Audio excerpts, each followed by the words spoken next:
Do you believe in blood over everything, or not anymore? Are you ready for a shocking truth? Yesterday, my mother forgot my birthday again and handed me tea like that wipes a year clean. It was not the first time, not the second, but just another repeat in a long pattern of being treated like I am the background character in my own family. Growing up, I learned to stop expecting balloons, cards, or even a call. By the time I hit my 30s, I told myself it did not matter, but when you keep watching your sister get trips, gifts, and photo albums full of special memories, the absence starts to feel like a statement. So when my mother slid a cup of tea toward me, I thought, here it is, her way of crossing it off the list. That was her apology. A drink I never asked for.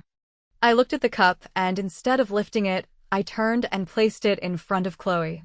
She is my younger sister, the one who just came back from Paris on what my mother called a healing trip. I remember my mother's words so clearly because she said it in front of me as if I was supposed to cheer her generosity, as if my role was to clap for her good parenting while I was left with the scraps. And Chloe, to be fair, is not evil, but she has been raised to see her perks as normal. She did not blink when my mother booked her a week abroad while I was expected to cover my own dental bill. That is how it always went. So when my mother handed me tea and said softly, "For you, honey," I pushed it toward Chloe and said, "She probably needs comfort more than I do, right?" My mother's face did not twitch. Chloe smiled, like it was just another casual swap. 2 sips in, she was coughing. At first it sounded like a throat tickle, but it turned sharp, a kind of gasping where her chest pulled tight. Her eyes watered, and she looked panicked. My mother froze. Not once did she move toward Chloe. She kept her eyes locked on me, her head tilted slightly, like she was waiting for me to react, or maybe slip, or maybe confess to something I had not even done. I was the one who grabbed Chloe's bag, pulled out her allergy meds, called 911, and started rattling off her medical history like I had rehearsed it 100 times. My mother still sat there, silent, watching. When the paramedics came, I followed them into the ambulance because Chloe was fading and could not speak. My mother did not argue. She did not even ask if Chloe was okay. She asked me, "Where did you put the cup?" Her voice was sharp, not worried. That was the moment I realized something was very wrong. I had slipped the tea bag into a zip bag from my purse because years of dealing with this family taught me to keep receipts, literally. It was habit now. I snapped a photo with the timestamp on my phone and sent it to myself in an email, just in case. At the hospital, the staff asked who could authorize emergency treatment. Chloe was too out of it, my mother had not arrived yet, and I was the only one who knew her allergy triggers. I signed the forms, gave the list, and even pulled up her electronic records from the app she never bothers to check. While the nurses moved, I handed over the cup and the sealed tea bag. They raised eyebrows but did not ask questions. They just marked it for testing. I paid the copay on my credit card. That may sound like nothing, but in my family, money is how battles are fought. By paying, I owned the paperwork. Later I would submit the bill for reimbursement from the so-called Family Wellness Fund that my mother used to pay for Chloe's Paris vacation. If she thought I would eat the cost of her games, she was wrong. Sitting in that sterile hallway, I texted 2 people. First was a nurse friend I trusted. I sent her a photo of the tea bag and asked, "What panels should I request?" She replied in seconds, "Sedative screens. Maybe antihistamines. Maybe benzos." I forwarded that to the ER staff. The second text went to Aunt Linda, my mother's older sister. She has been quietly skeptical for years. I wrote, "Keep tonight's group chat screenshots. Save everything." She only replied with a thumbs up, which is the closest she comes to a battle cry. When the doctor came out, his expression was calm, but his words were sharp. Preliminary talks flagged something. He did not want to say more until the lab confirmed. My mother finally walked in, and instead of asking if Chloe was okay, she went straight to the doctor and said, "Who suggested testing for that?" The doctor pointed toward me. She turned her head, met my eyes, and smiled, not a warm smile, but the kind of smile people give when they think they have figured out the ending to a movie. Then she said, "How would Maya know to ask for that?" I felt the floor shift under me. She was not defending herself. She was trying to set the stage. She wanted them to think I had orchestrated this. And the way she stared at me, calm, steady, like she had been waiting years for this moment, I knew I had just stepped into a fight I could not avoid. I leaned back in the chair, my phone in my lap, and told myself something I had never said out loud before. If she wanted war, I was ready. Because this time, I had proof. By the time I woke up after a few hours of broken sleep on the couch with the hospital band still pressing a faint groove into my wrist, the story had already started running without me.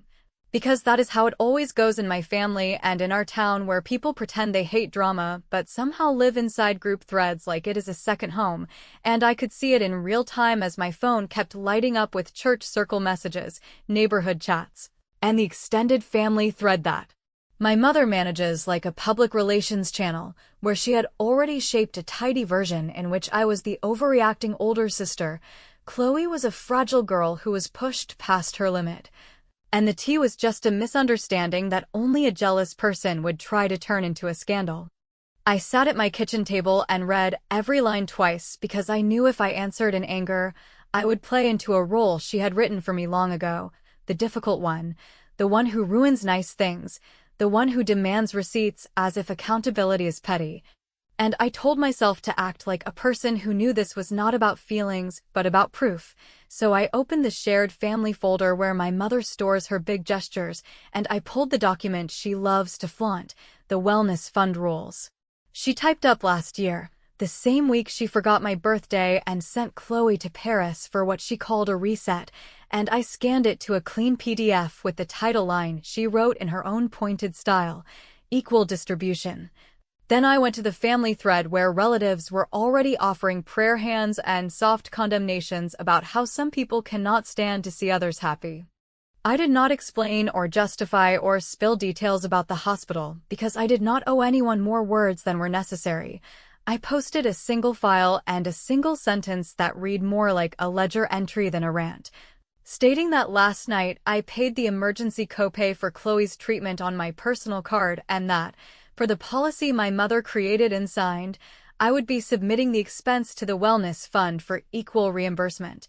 And I closed the app before anyone could bait me into a fight about tone, because if there is anything I have learned, it is that people who cannot beat evidence will try to beat cadence, and I was not going to give them that.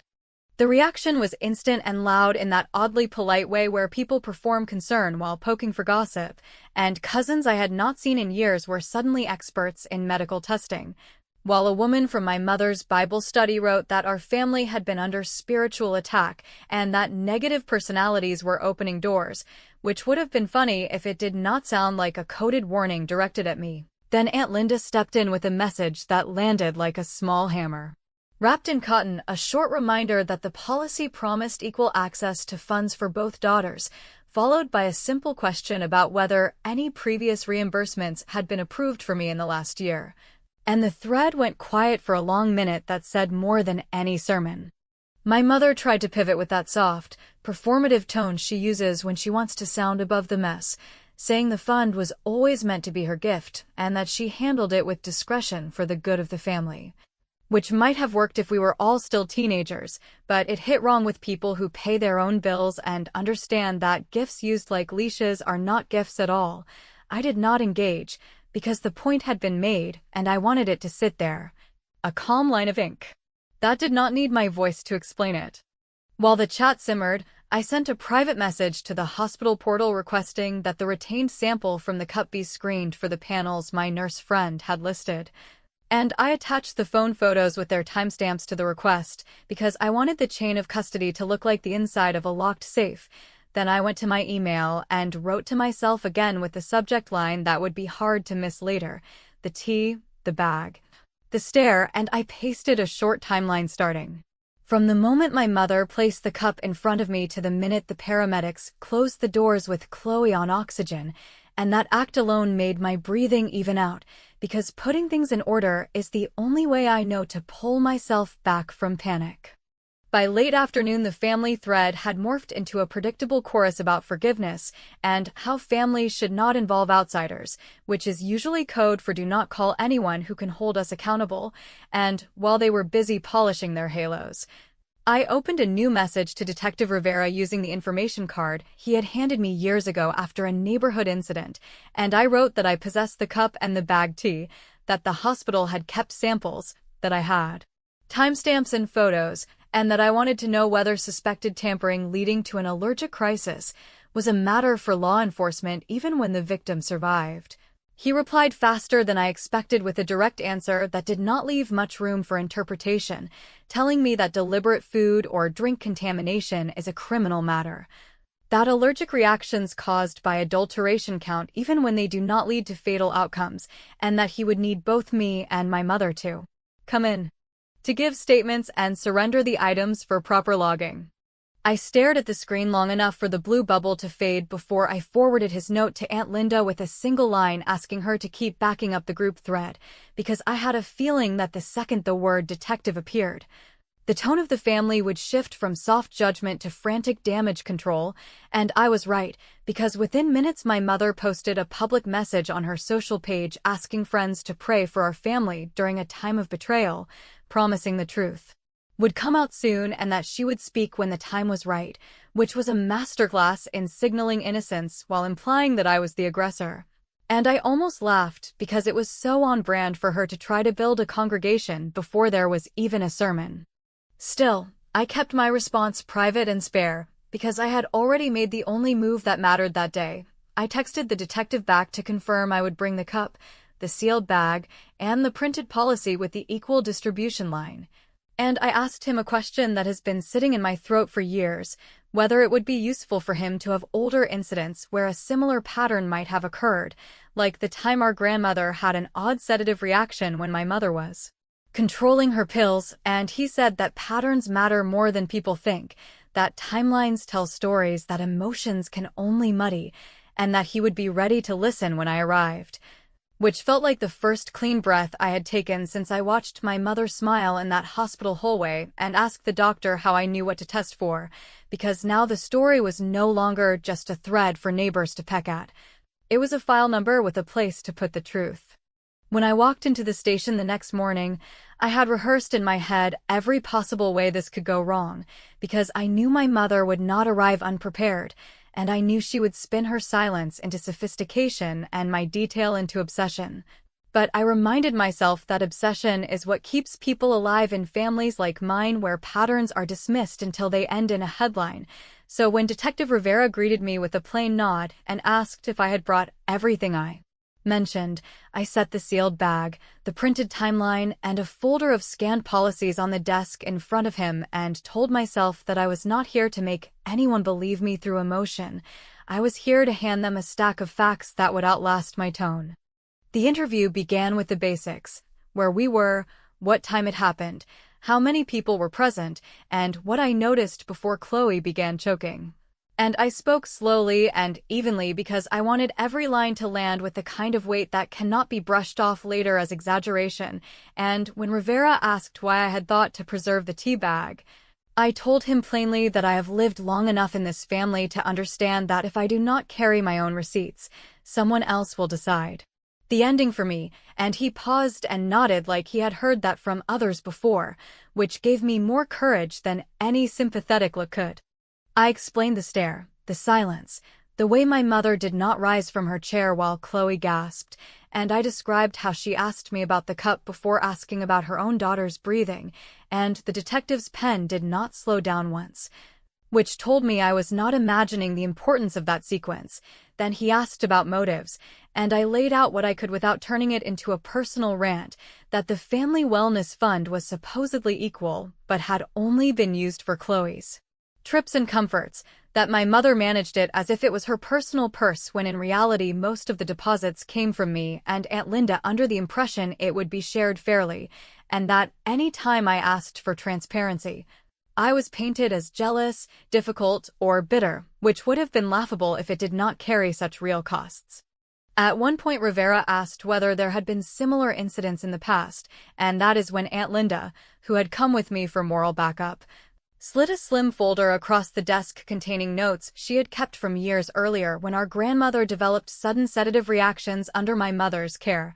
Reactions that had never been investigated because no one wanted to accuse their own blood of mishandling medication, but the handwriting on pill logs and the timing of dosages were suspicious enough that Linda, who never trusts her memory alone, started saving copies in case one day it mattered. The detective flipped through and looked up with that neutral expression people use when they are connecting dots they cannot voice yet. When my mother arrived with her attorney, the contrast between us was almost comical because she wore her calm like armor and spoke only when prompted, deferring to counsel who kept repeating that this was an unfortunate misunderstanding and that sedatives in a shared kitchen are not uncommon, which technically might be true but did not explain how a tea bag could trigger an allergic reaction severe enough to require an ambulance. And when Rivera asked her directly why she smiled when the doctor said the test matched a sedative panel, she answered that she smiles when she is nervous, which might have passed as credible if Aunt Linda had not quietly pulled out a photo from her phone showing my mother at last year's church fundraiser grinning ear to ear as she accepted an award for family service. A grin identical to the one she wore in that hospital hallway, and the comparison sat there between us like an unwanted guest. The discussion turned sharper when the detective asked about insurance policies, because that was the one angle I had not fully considered until Aunt Linda spoke up and said she believed our mother had taken out coverage on both daughters. And Rivera requested clarification from the attorney, who shifted uncomfortably before admitting that yes, an accidental death rider existed under my name taken out 2 years earlier, explained away as a routine financial product. But I watched Rivera write the date down with deliberate precision, and my stomach flipped because it was one thing to feel overlooked, but another to realize someone might profit more from your absence than your presence. I gave my voluntary statement, signed the paperwork, and left copies of every receipt I had, and before I stood up, I asked Rivera whether it would help to involve adult protective services regarding the old incidents with our grandmother, because I knew I could be dismissed as vengeful if I stayed in the lane of one bad night. But if there was a pattern, then the story was larger than me, and he nodded slowly and said that multiple reports across years build a stronger picture than one person's word, which told me he already suspected what I had feared, that this was not new behavior, just newly visible. As I walked out, my phone buzzed with a notification from my mother's social page where she had written another vague post about betrayal, this time with a photo of a family Bible open on the kitchen table. And the comments had already filled with well-meaning neighbors telling her to stay strong, that God would defend her, that children sometimes turn bitter when they feel left out. And reading those lines almost made me laugh in the middle of the station parking lot because it was such a perfect script, the long-suffering matriarch wronged by an ungrateful child, yet while they prayed, I held in my hand the printed acknowledgement from the detective that the tea bag and cup were officially logged as evidence, and no sermon in the world could erase that. That night I sat at my desk and wrote a longer timeline stretching back years, pulling every memory I could about medical oddities, sudden illnesses, and unexplained shifts in family finances, and I emailed it to myself under the subject line patterns. Because if my mother wanted to make this a contest of narratives, I would not fight her with tears or loud words. I would fight her with ordered facts that could not be softened by a smile, and as I hit send, I realized that for the first time in my life, I was not just reacting to her moves, I was building a case of my own. She called it a peace meeting, though from the moment her message arrived with its polished wording and her insistence that Aunt Linda host, I knew it was nothing more than a setup designed to corner me in front of relatives who had already been softened with her version of events. I still went, not because I believed anything resembling reconciliation would take place, but because I had learned the only way to dismantle her control was to show up, stay calm, and force the truth into spaces where she expected silence. The living room was full when I walked in, cousins shifting uncomfortably, an uncle who barely speaks to us anymore trying to look detached, and Chloe sitting on the edge of the sofa with her hands twisted in her lap, her eyes darting back and forth like she wanted to be anywhere else. My mother opened with a speech so smooth it could have been rehearsed in front of a mirror, She claimed the entire incident was born from stress, that I had misinterpreted her every action, that Chloe's reaction had been exaggerated by my panic, and that she, as the mother, had suffered the most by watching her daughters tear each other apart. She tried to sound gracious, suggesting that for everyone's benefit, I should step away from family gatherings until the so-called confusion was resolved, and then, as if she were offering an act of kindness, she said she would cover 1 month of my rent so I could focus on myself instead of stirring conflict. The room fell into an awkward hush because everyone understood what that offer really was, a bribe packaged as charity, the kind of hush money that could later be spun as generosity if I dared to expose it. I did not raise my voice, I did not accuse, I simply reached into my bag, pulled out my phone, and set it on the table with the recorder already running. Then I looked her directly in the eyes and asked her to repeat what she had just said about rent and stepping away. She froze, her attorney's training flickering through her expression, and instead of repeating it, she waved her hand as if my memory was unreliable. I leaned back, let the silence stretch, and then opened the folder with the wellness fund rules, reading aloud the very line in her handwriting that promised equal distribution for both daughters, a line she could not erase no matter how many new stories she spun. For the first time, Chloe spoke up, her voice trembling, but clear enough to cut the tension. She admitted that our mother had pressured her to accept the Paris trip and not question the source of the money, and she scrolled through her phone until she found texts where our mother told her to let me take the heat because it would build character. When she read those words aloud, even the relatives who had come prepared to defend my mother shifted in their seats, because it is one thing to call me bitter in private, it is another to see written proof that the golden child was being used as a pawn. My mother tried to protest, to insist that the texts were out of context, but Chloe was already crying, and for once it was not the kind of crying that earned her sympathy. It was the sound of someone realizing she had been nothing more than a shield. I did not waste time arguing further. Instead, I said calmly that I had recorded this entire exchange, that I would be forwarding the audio to Detective Rivera and Attorney Patel as potential evidence of intimidation, and that I would no longer discuss any matter privately without a legal witness present. The color drained from my mother's face, not because she feared truth, but because she feared losing control of the narrative she had been constructing for decades. She looked around the room, waiting for allies to rise, but the silence was heavy, and no one stepped forward. That night, I sent the recording directly to Rivera with the subject line "Hush Offer," and I copied Patel so there would be no question of chain of custody. Then I did something I knew would shift the ground beneath her feet even further. I called a local journalist who had covered caregiver exploitation cases in the past and told him I had documents, policies, and recordings. I made it clear I was not giving him a story yet, only timelines and proof that something worth investigating existed. He listened, asked the right questions, and promised that if I decided to go public, he would handle it carefully. Just making that call steadied me, because I understood now that even if my mother managed to twist family or church narratives in her favor, there were larger audiences that would not be so easily manipulated by sentiment. Later that evening, I checked my phone and saw a new message from my mother, one that was shorter and colder than any speech she had given in person. It said only, "If you love this family, you will stop." No greeting, no sign-off, just that sharp sentence meant to cut me back into compliance. I stared at it for a long time, realizing that her definition of love had always meant silence, obedience, and a willingness to disappear when it made her shine brighter, and I decided then that I was finished with that version of loyalty. Love, at least as I understood it, did not demand that one daughter choke on a cup of tea while the other one sat accused of orchestrating it. Love was not leverage. The following morning, Patel called me to say the prosecutor's office had officially requested a meeting to review the growing body of evidence, and that while the charges would depend on lab confirmations and timelines, the intimidation recording alone was enough to raise eyebrows. He advised me to stay quiet in public, to let the documents speak, but also told me something that made me smile despite the weight of it all. Sometimes boring paper beats the loudest drama.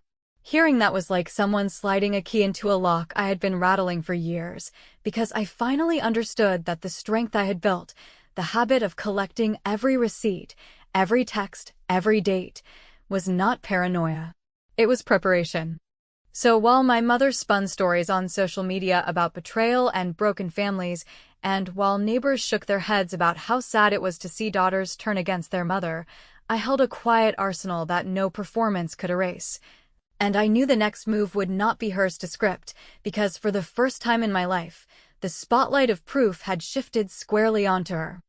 Attorney Patel told me before we stepped into the prosecutor's office that the smartest thing I could do was avoid grand speeches, keep my emotions in check, and let the documents do what my voice never could. Because the truth written in black ink carried more authority than the loudest family drama. I nodded, even though every part of me wanted to lay out decades of bitterness, forgotten birthdays, and the quiet humiliations of being treated as the expendable child, but I knew this was not the time to prove how much I had endured. This was the time to show how carefully I had kept track of what others chose to ignore. The meeting began without ceremony. The prosecutor, a sharp-eyed woman with a stack of folders already waiting in front of her, asked to see everything I had promised. Patel slid across the wellness fund documents first, highlighting the line where my mother had written, in her own handwriting, that all contributions were to be distributed equally between her daughters. Attached were the bank statements proving that, despite her claims of generosity, most of the deposits into that account came from my paycheck deductions and a few small transfers from Aunt Linda, while my mother's contributions were token at best, barely enough to cover a single medical bill. The prosecutor flipped through the files, raised an eyebrow, and asked why the Paris trip had been reimbursed through that account when no equivalent support had ever been approved for me. Patel leaned forward and said plainly, because control, not fairness, was the point. Then came the insurance policy. The prosecutor examined the accidental death rider taken out on my life 2 years earlier, a policy my mother had never mentioned. One with payouts structured in such a way that a sudden or unexplained death would generate funds far exceeding what my entire salary at the time could provide. The silence in the room was thick when Patel explained the timeline. The rider dated back to 2 summers before, the same period when my mother had begun pushing for more shared dinners and home visits, which suddenly looked less like reconciliation and more like planning. The prosecutor asked me if I had ever signed anything or even known the policy existed. I shook my head and said, the first time I saw it was here in this file. Next, I pulled out the USB drive from Aunt Linda's kitchen camera, which she had quietly installed after suspecting that her own vitamins had been tampered with weeks earlier. The clip we provided showed my mother in the kitchen alone, pulling open a drawer, holding 2 tea bags side by side, and reading a label out loud before swapping one into a cup. The audio was faint but clear enough that the sedative name could be made out. When the prosecutor watched it, she stopped the video halfway, rewound it, and looked at Patel as if to confirm what she had just seen. He nodded, and she pressed play again, letting the image of my mother carefully placing the cup on the counter fill the screen. The prosecutor did not waste time making dramatic statements. She simply said that with the toxicology report from the hospital, the insurance policy, the wellness fund discrepancy, and the intimidation recording from the so-called peace meeting, there was more than enough to pursue charges. She leaned toward me and asked if I wanted to go forward with full prosecution, knowing that it would be messy, public, and ugly, or if I was seeking another resolution. I sat there, feeling the weight of every moment from my childhood when I had swallowed my words just to keep the peace, and I realized I did not need my mother in prison to feel free. What I needed was for her to lose the leverage she had always held over me, and for Chloe to finally be protected from the cycle of manipulation that kept her both privileged and shackled. So I asked for restitution, for the dissolution of the wellness fund with all remaining balances returned to me and Aunt Linda proportionally, for the small savings account meant by our grandmother to be split equally between the 2 sisters to finally be released as intended, and for a written confession acknowledging the tampering incident and a legally binding no-contact agreement unless through counsel. Patel added that we also required cancellation of the insurance policy with my name on it. The prosecutor considered, then said it was possible to negotiate such terms as part of a plea arrangement. When my mother finally entered the room with her attorney, She carried herself with the same mask of composure I had seen all my life, but it faltered when the video clip played and when the intimidation recording echoed her words about rent and silence. For the first time, I saw her glance at me not with anger, but with calculation dulled by the realization that she no longer held the stronger hand. She signed the papers without raising her voice, without attempting to reclaim the narrative, because in that moment the weight of proof had crushed the performance she relied on for decades. Chloe moved in with Aunt Linda soon after, carrying only a suitcase and a face lined with the kind of disillusionment that comes when you finally realize the pedestal you stood on was built to keep someone else beneath you. She gave her own statement, admitting she had been used as a shield, and though she was not proud of how long she had played along, I told her quietly that survival sometimes makes us complicit, and that the important thing now was not where she had been but where she chose to go. I walked out of that office with the restitution agreement tucked into a folder under my arm, and for the first time in years, I did not feel like the overlooked daughter begging for scraps of recognition. I felt like someone who had refused to be erased, someone who had turned silence into strategy and strategy into freedom. It was not about punishing her in the way the neighbors expected or about proving myself to relatives who would always believe the performance they preferred. It was about reclaiming what had been taken piece by piece until I barely recognized myself. When I sat alone later that night, the papers spread across my table, I thought about that cup of tea and the stare that followed, and I realized that while she had tried to write my ending in that moment, all she had done was hand me the first page of a story where I finally won. I did not need her apology, her approval, or her twisted version of love. I needed her signature on the documents that set me free, and that, at last, was exactly what I had.